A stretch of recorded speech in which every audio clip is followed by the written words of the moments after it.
Hello दोस्तों, अस्सलाम वालेकुम। Welcome back to my channel once again. मैं हूँ Saima Peerzada and you are watching Saima Peerzada reaction channel. And आज हम लोग रिएक्शन देने वाले हैं अटल बिहारी वाजपेयी स्वैग, जो कि रिप्लाई ऑन कांग्रेस। और अटल जी के बारे में कौन नहीं जानता, अगर नहीं जानता तो वो इस वीडियो को देखकर यकीनन जान जाएंगे उनकी पर्सनैलिटी के बारे में कि वो किस तरह की सोच रखते थे, कैसी पर्सनैलिटी थी उनकी। एंड मैं थोड़ा ब्रीफली उनके बारे में बता दूँ, कितने हम्बल थे वो और अपनी कंट्री को किस तरह से वो पैट्रियोटिक थे, अपनी कंट्री के साथ कितनी उनको मोहब्बत थी, अपने लोगों से कितनी मोहब्बत थी, अपनी कंट्री के साथ दुश्मनों के साथ किस तरह से रिलेशनशिप उनको रखना है।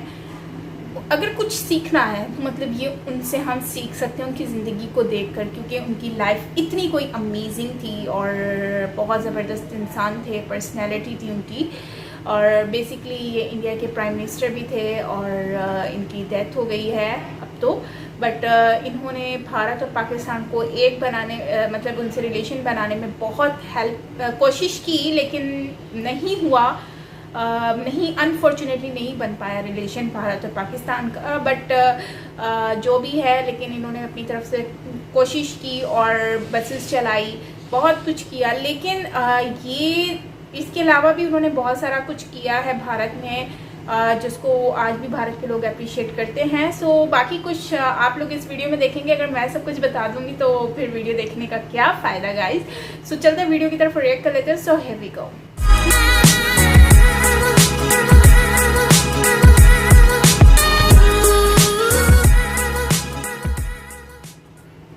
अटल जी कांग्रेस पार्टी के अध्यक्ष हैं, सीताराम केसरी। उनका एक बयान है, उन्होंने कहा कि राष्ट्रीय स्वयंसेवक संघ अटल जी को कभी प्रधानमंत्री नहीं बनने देगा, अगर बन जाएंगे तो चलने नहीं देगा। केसरी जी को बड़ी अंदर की खबर है। बढ़िया खबर है। केसरी जी को ये तो पता नहीं है कि वो कांग्रेस के अध्यक्ष रहेंगे कि नहीं रहेंगे, और वो हमारे ऊपर, हमारे बारे में ये भविष्यवाणी कर रहे हैं। इस भविष्यवाणी का कोई अर्थ नहीं है। पार्टी ने सोच समझकर प्रधानमंत्री पद के लिए मेरा नाम रखा है। मुझे पार्टी का पूरा विश्वास प्राप्त है, और केवल पार्टी का नहीं, मुझे मित्र दलों का भी विश्वास प्राप्त है, मुझे परिवार का भी विश्वास प्राप्त है, सब सहयोगियों का भी विश्वास प्राप्त है। इस बारे में केसरी जी कुछ भी कहते रहें, मगर किसी के मन में शंका या कुशंका नहीं होनी चाहिए। अटल जी, आपकी पार्टी के कुछ लोग कहते हैं कि अटल बिहारी वाजपेयी तो मुखौटा हैं, असली ताकत तो अडवाणी जी के हाथ में है। सुना तो मैंने भी है ऐसा, लेकिन जब मैंने पूछा कि भाई वो असली चेहरा कहाँ है, तो मुझे कहा गया कि आप ही असली चेहरा है। बार बार अखबारों में लिखा जाता है कि भारतीय जनता पार्टी में दो गुट हैं, एक नरम दल है, एक गरम दल है, एक वाजपेयी जी का दल है, एक अडवाणी जी का दल है। जी नहीं, मैं किसी दलदल में नहीं। No doubt. मैं तो औरों के दलदल में अपना कमल खिलाता हूँ। अटल जी भारत के जाने माने लेखक हैं खुशवंत सिंह जी। उन्होंने अपने कॉलम में हाल ही में लिखा है कि अटल बिहारी वाजपेयी बहुत अच्छे आदमी हैं, स्टेट्समैन हैं, विदेश नीति भी बहुत अच्छी की थी इन्होंने। लेकिन उन्होंने कहा कि एक ही माइनस पॉइंट है अटल बिहारी वाजपेयी का, आदमी ठीक है लेकिन गलत पार्टी में।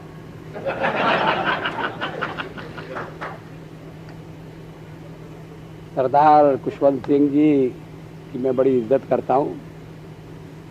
वो बहुत अच्छा लिखते हैं, उनका लिखा हुआ पढ़ने में बड़ा आनंद आता है। उन्होंने मेरी जो तारीफ की है उसके लिए मैं उन्हें शुक्रिया अदा करता हूँ। लेकिन उनकी इस बात से मैं सहमत नहीं हूँ कि मैं आदमी तो अच्छा हूँ मगर गलत पार्टी में हूँ। अगर मैं सचमुच में अच्छा आदमी हूँ तो फिर गलत पार्टी में कैसे हो सकता है? और अगर गलत पार्टी में हूँ तो फिर मैं अच्छा आदमी नहीं हूँ।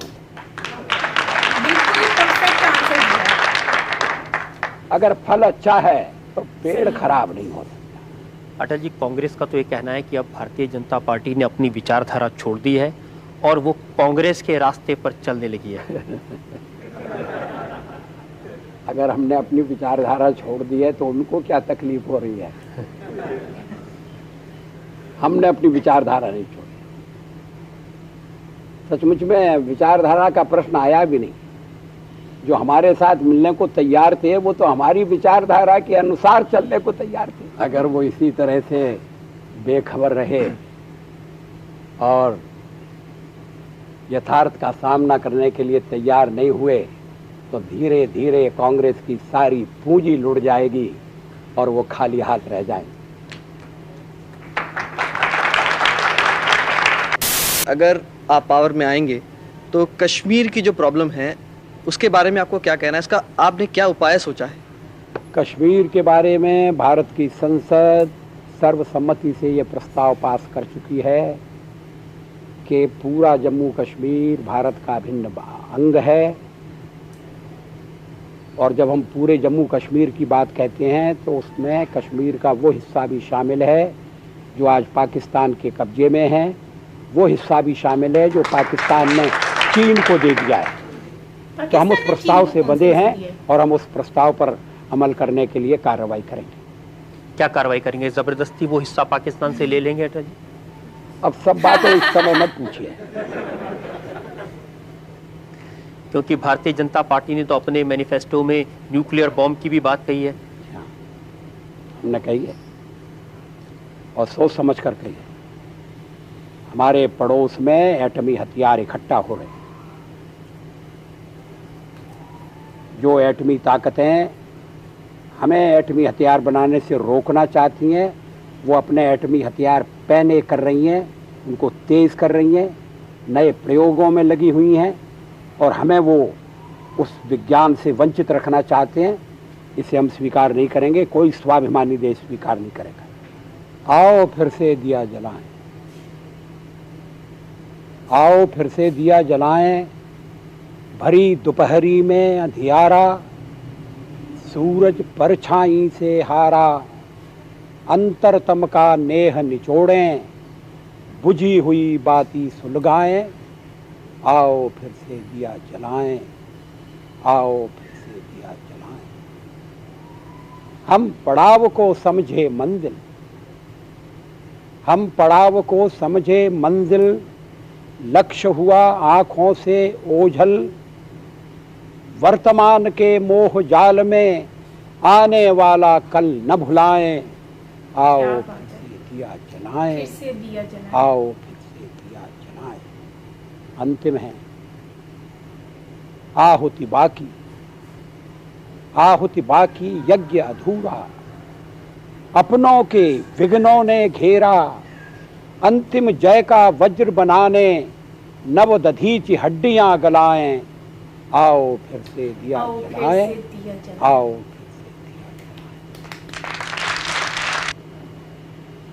सो गाइस ये वीडियो है आओ फिर से दिया जलाएं। अमेजिंग अमेजिंग, बहुत ज़बरदस्त है। और अटल जी की पर्सनैलिटी के बारे में तो मैंने आपसे स्टार्टिंग में ही कहा था कि उनकी पर्सनैलिटी कितनी इंटरेस्टिंग, कितनी खूबसूरत है। उनसे हम बहुत कुछ सीख सकते हैं। अगर आप सीखना चाहते हैं, आप विलिंग हैं, आपको कुछ ना कुछ सीखना है अटल जी से, कुछ ज़िंदगी में बनना है, तो आप अटल जी से सीख सकते हैं बहुत कुछ।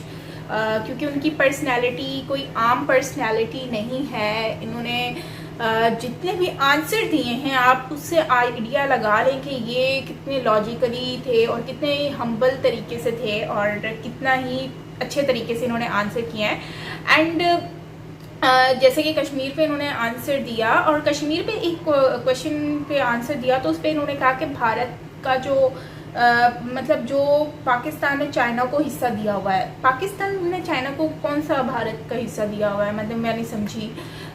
वो कौन सी बात कर रहे हैं? क्या लद्दाख की बात कर रहे थे? क्योंकि वीडियो तो पुरानी है ना इनकी, तो माइट भी लद्दाख की बात कर रहे थे या किसी और चीज़ की, तो आप मुझसे ज़रूर शेयर कीजिएगा कमेंट सेक्शन में। सो वीडियो में काफ़ी चीज़ें उन्होंने डिस्कस की है एंड जो है वो मतलब अब कांग्रेस के बारे में बात की। उन्होंने कहा है कि गलत पार्टी में है, बीजेपी पार्टी में, मतलब ये गलत पार्टी में है, सो उनको जो है ना बंदे अच्छे हैं। तो इन्होंने आंसर क्या किया कि फल अच्छा हो सकता है, पेड़ गंदा कैसे हो सकता है? जब पेड़ अच्छा है तभी तो फल अच्छा है। तो ये बात बहुत ज़्यादा लॉजिकली है एंड मुझे ये बात बहुत अच्छी लगी कि यार देखो आंसर उन्होंने किया है तो किस तरह से किया है, कितना लॉजिकली किया है ना, मुझे बहुत अमेजिंग लगा। एंड ऑल्सो जिस तरह से वो बात कर रहे थे उसको देखते देखते एक और चीज़ मेरे माइंड में आ रही थी कि मतलब ये जो अटल जी को प्राइम मिनिस्टर बना रहे थे तो उस टाइम पर ये उनका इंटरव्यू हुआ है, और उस टाइम पर मतलब लोग जो हैं वो दूसरी पार्टीज़ के लोग जो हैं वो इस पर बहुत ज़्यादा इश्यूज़ उठा रहे होंगे। जैसे मोदी जी के टाइम पर भी लोगों ने बहुत ज़्यादा इश्यूज़ हाईलाइट किए थे, लेकिन मज़े की बात यह है कि इनको आज आप इस चीज़ से आइडिया लगा लें कि हर कोई इनकी तारीफ़ करता है। सो ये बुरे कैसे हो सकते हैं, मतलब इनको प्राइम मिनिस्टर बनाना कोई गलत फैसला नहीं था, इनके जो वर्ड्स थे वो बिल्कुल परफेक्ट वर्ड्स थे। वो आज हम लोगों को रियलाइज़ हो रहे हैं कि कितने अच्छे प्राइम मिनिस्टर रहे हैं अपने टाइम में, एंड इन्होंने बहुत अच्छा काम भी किया है। एंड ऑल्सो जो है अमन की कोशिश भी इन्होंने हमेशा से ही की है, और रिलेशन बनाने की भी बहुत अच्छी कोशिश की है। ऐसा नहीं है कि लोग इनसे नफरत करते थे, प्यार नहीं करते थे, ऐसा बिल्कुल नहीं है। दुश्मन पार्टी भी ऐसी थी जो उनसे प्यार करती थी, इनको पसंद करती थी, बस वो थोड़ा सा जेलसी की वजह से बर्दाश्त नहीं कर पाते थे। लेकिन मैं यही कहूँगी कि he was the best personality, और उन्होंने जितना भी किया है बहुत ही ज़बरदस्त किया है। और इन शॉर्ट मैं यही कहूँगी कि I am a fan of Atal ji and loads of respect दिल से। एंड बाकी जो है वो पाकिस्तान के साथ भी इन्होंने बहुत कोशिश की रिलेशन अच्छे रखने की, लेकिन फिर कभी कुछ हो जाता है, कभी कुछ हो गया, और मतलब हमारी तरफ से ही कुछ कोताहियाँ थी, और वो नाकाबिले मतलब बर्दाश्त भी थी, और मतलब दुख की भी चीज़ें हैं। लेकिन काश कि उस टाइम पर लोग समझ जाते और हाथ बढ़ाकर, और मतलब ये कारगिल वाला ना होता सीन, तो मुझे लगता है कि अभी हमारे बहुत अच्छे रिलेशनशिप हो सकते थे। लेकिन वही बात है कि इन्होंने तो कोशिश की थी लेकिन नहीं हुआ, वो फिर अनफॉर्चुनेटली हम उसको कह नहीं सकते। लेकिन मिसाइल के बारे में इन्होंने कहा कि सारी बातें आप यहाँ मत पूछो मुझसे, क्योंकि कुछ चीज़ें ऐसी भी होती हैं, मतलब उन्होंने कहा कैसे वो आप लेंगे वापस, तो उस पर उन्होंने कहा कि ये पर्सनल, हाँ जाहिर सी बात है हर चीज़ तो नहीं पूछी जा सकती पर्सनल।